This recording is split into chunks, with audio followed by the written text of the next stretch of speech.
Tudung yang saya tengah pegang ni adalah tudung dari AZEK Scarf. Corak ni hanya ada di AZEK Scarf, tak ada dekat tempat lain, okey? Sarungkan tudung ni.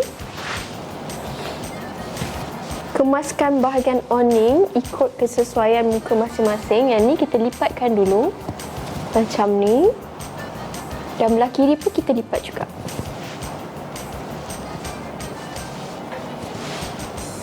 Dah nampak terletak cantik, elok awning dia. Kemas sangat. Kita buat style simple iaitu nama dia kipas. Kita tarik macam ni. Ni pegang. Tarik ni ke depan. Samakan kiri dan kanan. Tarik lagi satu. Macam ni. Belah sini pun samakan. Tarik belah kiri dan kanan sama-sama. Okey. Dan kalau akak ada brooch yang cantik-cantik, pakai brooch yang cantik macam saya nak pakai sekarang. Saya pakai brooch yang bling-bling. Kita pinkan dekat sini. Pinkan. Nampak tu?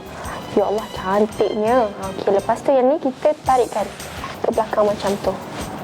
Ni pun kita bawa dia naik atas. Nampak tu? Ya Allah, mudah. Mana nak cari, kan dah siap macam tu. Awning cantik, terletak, tak panas, sejuk bila pakai. Mudah nak pakai, corak yang sangat-sangat eksklusif. Tak jumpa dekat tempat lain, hanya di AZEK Scarf. Dapatkan cepat, tekan button dekat bawah sebelum stok kita habis. Okey, bye.